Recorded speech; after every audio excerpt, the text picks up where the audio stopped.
All right. So looking here, we have today's math. You see that we have another sequence. We have a series of dots. How do we go from one point to the next to the next? I'm first just going to start by counting our dots. We start with 1, then we have 5, then we have 9. Assuming the pattern continues the same way, my instinct says it's going to look something like this. One set of dots, 2 sets of dots, 3 sets of dots, giving us a total of 13 at 3 minutes.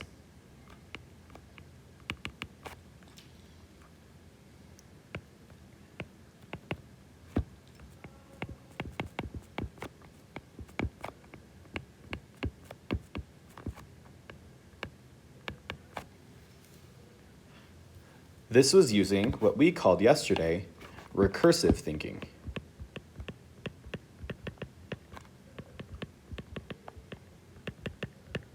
We used the previous term and added on the same amount to find our next term. While this will indeed work to solve our next question, number 3, it will take a really long time to draw out 100 minutes. So instead, we're going to try using some explicit thinking.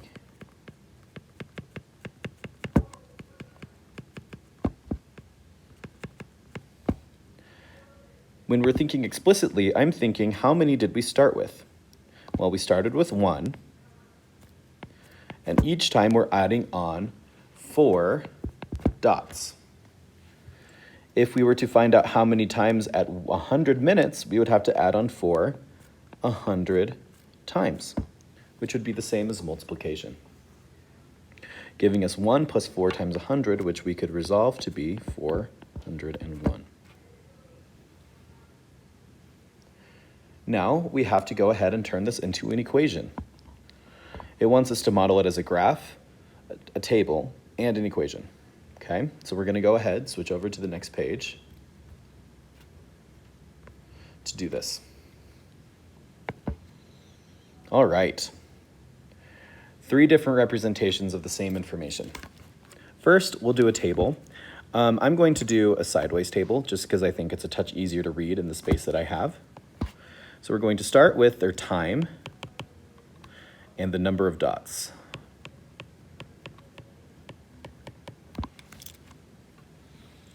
So we started at time 0 at the beginning.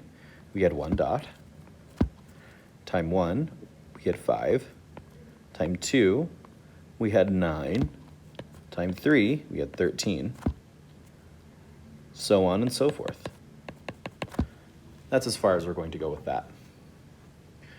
We could take the same information and represent it on a graph. I'm hoping this is stuff that is kind of familiar to you. We'll go ahead and create our axes of our graph here at the edge. I'm going to declare our x-axis time and our y-axis dots. The reason I did that is it's pretty standard convention to keep time as the x-axis across experiments. By the way, if your graph looks a little different than mine, that is just fine. There are other ways of representing the same information. But here's how I'm going to go about and do it. I know that the axis is going to be 0 times 0, and I'm going to jump by 3s as 1, 2, 3. The reason I did that is my pen is a little fat, and if I did it too close together, it's just hard to read for y'all. So that's why I made that particular choice. If you made a different choice, there are other ways to go about this. Then at time 0, we had 1 dot. 1, 2, 3, 4 up. To get 5, we go up 4 again. To get 9, up 4 again. To get 13. Why not? Let's go 1 more, because we've got the bit of space. 4. My guess is if we went 1 more, we go up 1, 2, 3, 4, over. That would be 17 dots. Let's go ahead and represent the same information as an equation. we've already agreed that we're starting with 1 dot, and each time we're adding on 4 dots. I'm going to use t to represent time. Now you'll notice we don't actually have an equal sign here yet, so I'm going to set this equal to f of t. Our f here stands for function. That's a new word. It's a word we have yet to use. We will learn more later.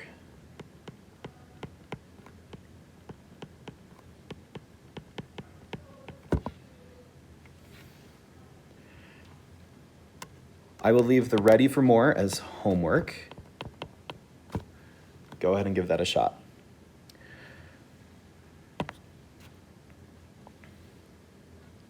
While we are here, I want to go ahead and give some names to some other parts of this equation. We're going to call 1 our first term. It's the first term because it was the first thing we saw when we looked at that picture.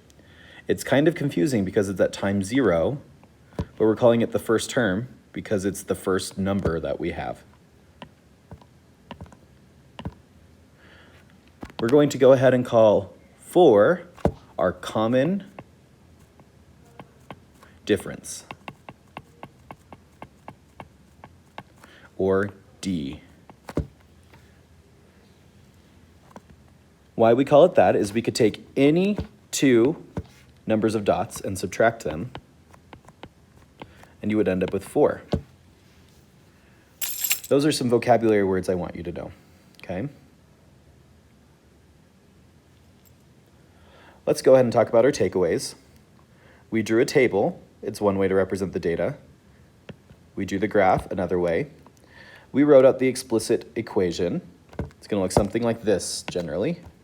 F of t is equal to our first term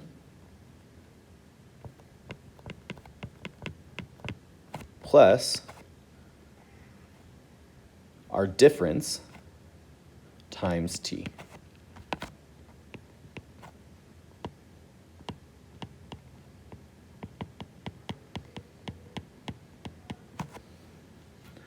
Our recursive equation has 2 parts.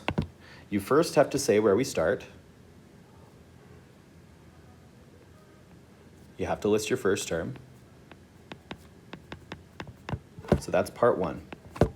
Part 2 is listing your kind of what we wrote before. Next term is going to equal the last term. We're going to say plus D for our common difference. If we want to write that with symbols, it would look like this.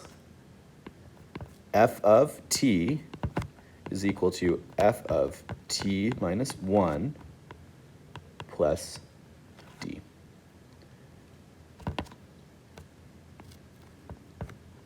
T minus 1 will give you the previous term. So for example, for term 3, f of 3, that would be f of 3 minus 1, which is 2, plus d. We could replace 3 minus 1, do the subtraction, and get d.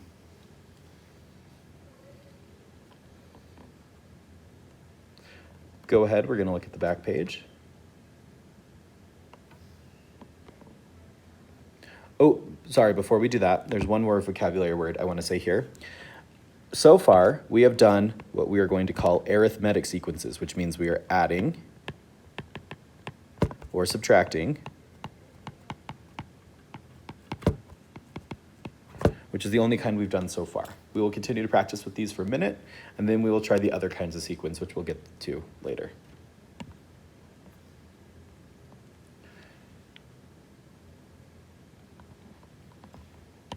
From here, we can remind ourselves that recursive thinking is going to be this term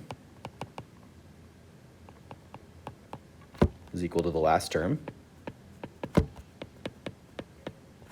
plus a common difference. And we could do that with symbols. F of t is equal to f of t minus 1 plus d. Explicit thinking is our first term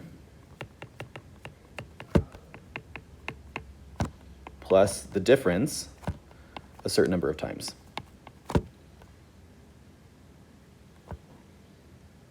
It also can look something kind of like that. All right. From here, you have a couple of problems on the set.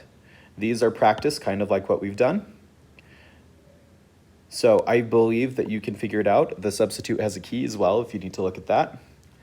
And then the last page as well is just hopefully review of stuff that we've done before, practice with exponents. If you have questions, please bring them for Thursday. We'll spend some time answering questions if we have any on this packet. We'll also spend a little bit more time practicing our explicit and recursive formulas. Today was kind of introducing the concept. All right. Please, please, please bring questions.